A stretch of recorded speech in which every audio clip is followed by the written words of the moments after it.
8월 16일 수요일입니다. 오늘 아침 신문은 어떤 소식 다뤘는지 짚어보겠습니다. 이현웅 아나운서가 정리해왔습니다. 어서 오십시오. 안녕하십니까? 네. 자, 오늘 첫 번째 소식부터 보겠습니다. 자, 동아일보인데요. 어제가 78주년 광복절이었죠. 이 사진 보니까 해외 모습 같은데 광복절 기념하는 행사가 열렸나 봐요. 맞습니다. 네. 이 왼쪽 사진부터 설명을 드리겠습니다. 이 왼쪽은 뉴욕 월스트리트의 모습인데요. 아마 다들 아실 겁니다. 그 유명한 황소상이 있는 그 자리입니다. 그 앞에 이렇게 태극기가 내걸렸습니다. 한인들이 미국 문화와 금융 등에 기여한 공로가 크다면서 매년 광복절마다 이렇게 행사가 열리고 있는데 올해 행사에는 뉴욕시장도 처음으로 참석을 했다고 합니다. 자, 그리고 오른쪽 사진 한번 보시죠. 메이저리그 뉴욕 매츠 경기장의 모습인데요. 광복절을 기념해서 현지 교민들과 함께 즐기는 행사가 열렸습니다. 이 야구장 앞에서는 사물놀이 공연도 펼쳐졌다고 하고요.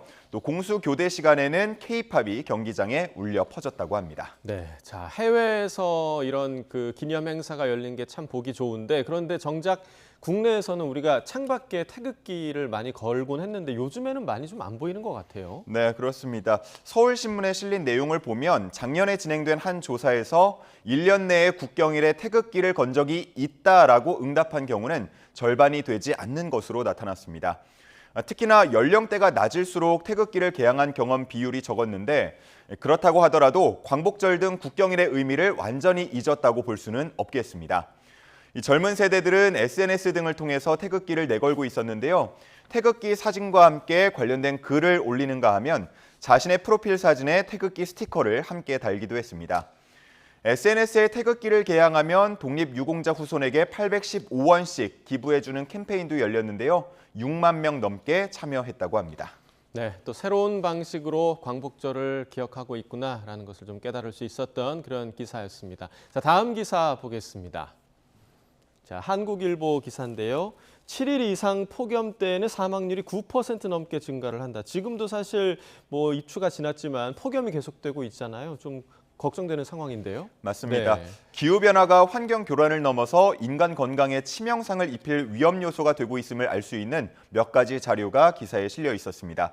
지금 확대되는 그래프를 보면요. 위쪽 연도별 폭염 일수와 온열 질환에 따른 사망자 수가 나와 있는데 최근에 가장 더웠다고 할 수 있는 2018년에 사망자 수가 폭증하고 있었고요. 비교적 폭염 일수가 적은 연도에는 사망자가 줄어드는 것을 확인할 수 있었습니다. 자, 지금 보신 그 그래프 아래에는요. 또 기후와 관련이 있는 걸로 보이는 질환의 환자 수 추이도 지금 나와 있는데 우울증이나 지금 장티푸스도 좀 포함이 돼 있어요. 맞습니다. 네. 이 기후변화는 온열 질환뿐 아니고요. 심혈관계, 호흡기계, 그리고 신경정신계 등에 영향을 주는 걸로 알려져 있습니다. 요즘에는 기후 우울증이라는 말도 쓰죠. 재해를 막을 수 없다는 무기력증, 또 다음 재해의 피해자가 내가 될 수 있다는 공포감 등이 전신 건강까지 악영향을 주고 있다고 합니다. 그리고 폭염으로 인해서 수온이 상승하고 또 이로 인해 수질이 오염되면 감염병도 증가할 수 있다고 보는데요. 수인성 식품매개 감염병 환자 수 역시도 폭염 일수와 비례해서 늘어나는 것으로 나타났습니다. 네, 저도 기후 우울증까지는 아니겠지만 정말 인간이 자연재해 앞에 정말 무기력한 존재구나라는 걸 요즘 들어서 더 많이 느끼게 되는 것 같습니다. 자, 다음 기사 보겠습니다. 자, 동아일보인데요. 영어 선행학습을 위해서 요즘 비인가 국제학교 보내는 분들 굉장히 좀 많은 것 같죠? 네, 그렇습니다. 인터내셔널 스쿨 또는 땡땡땡 캠퍼스와 같이 표기해서 마치 학교처럼 운영되는 비인가 국제학교. 과거에는 해외에서 살다 온 학생들이 국내 학교에 적응하지 못할 때 찾는 곳이었는데 최근에는 초등학교부터 고등학교 과정까지 모두 영어로 다 진행이 되고 또 선행학습이 이루어진다는 점이 부각되면서 하나의 입시 루트로 삼고 있다고 합니다.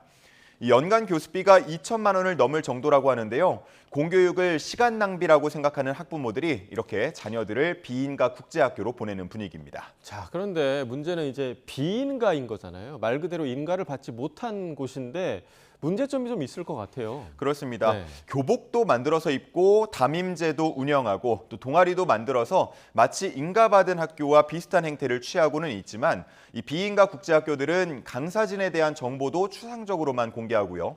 또 해당 건물이 재난으로부터 안전한지 검사도 받지 않는 등 관리의 사각지대에 놓여 있다는 평가가 나옵니다. 전문가들은 공교육박 학생들에 대한 관리가 더 엄격해야 한다고 지적하고 있는데요. 정작 교육당국은 정확한 실태조차 파악하지 못하고 있는 실정이라고 합니다. 한 교육부 관계자는 이런 시설들이 공교육을 무력화시키는 게 맞다라고 말하면서도 현재로서는 처벌 규정도 약하고 적극적인 단속도 어렵다고 말하고 있었습니다. 네. 공교육 추락의 원인 중 하나로 인식이 되고 있긴 하는데 아무것도 할 수 없다라는 이 교육부 관계자의 고백이 참 씁쓸하게 느껴집니다. 자, 다음 기사 보겠습니다. 자, 경향신문 1면인데요. 지금 사진 보니까 청소년들이 주먹을 불끈 쥐고 있고 또 기사 제목을 보니까 기후소송에서 이겼다라는 기사네요. 그렇습니다. 네. 지난 2020년이었는데요. 미국의 만 5세부터 18세까지 구성된 원고 16명은 몬태나주를 상대로 기후소송을 제기했습니다. 당시 몬태나주는 산불이나 홍수 등 이상기후 현상이 나타나고 있었는데요. 이런 상황에 주 정부가 화석연료 관련 사업 승인 여부를 판단할 때 온실가스 배출량을 조사하지 않도록 하는 정책을 만들자 이에 문제를 제기했던 겁니다. 다른 주에서도 비슷한 소송들이 있긴 했지만 이렇게 실제 재판까지 진행된 건 이번이 처음이라고 하는데요. 앞서 사진에서 본 것처럼 미국의 미래 세대가 승소했습니다. 네. 그러니까 재판부도 이 정책이 기후 피해에 영향을 줄 수 있다 이렇게 판단했나 보네요. 그렇습니다. 네. 재판부는 주 정부가 깨끗하고 건강한 환경에 대한 시민의 권리를 보장하는 주 헌법의 조항을 위반했다고 판단했습니다. 다만 외신에 따르면 현재 몬태나주 의회는 공화당이 장악하고 있는데요. 그렇기 때문에 정책에 즉각적인 변화를 줄 가능성은 높지 않은 상황이라고 합니다. 그럼에도 전문가들은 이번 판결이 환경운동에 활력을 불어넣어 줄 거라고 예측을 하고 있었고요. 과연 향후 유사한 기후변화 관련 소송에 영향을 미칠지 주목됩니다. 네, 자신들이 살아갈 환경에 대해서 적극적으로 지키기 위한 그런 모습을 보인 게 참 자랑스럽기도 하면서 앞선 세대가 좀 부끄러워해야 할 일이 아닌가라는 생각까지 듭니다. 자, 마지막 기사 이어서 보겠습니다. 자, 최근에 샌프란시스코에서 연중 무휴 로봇 택시를 운행해도 된다 이런 허가가 나왔는데 하루 만에 사고를 쳤다고요? 맞습니다. 네. 기존에는 운행 시간대나 구역을 정해서 운영을 하거나 보조 운전자가 탔을 때만 유료 승객을 받을 수 있도록 해왔는데요. 이번에 이런 제한을 모두 다 없앴습니다. 그러면서 11일부터 완전 무인 자율주행 택시, 이른바 로봇 택시의 운행이 시작됐는데요. 갑자기 10대가 이유 없이 멈추는 사고가 발생했습니다.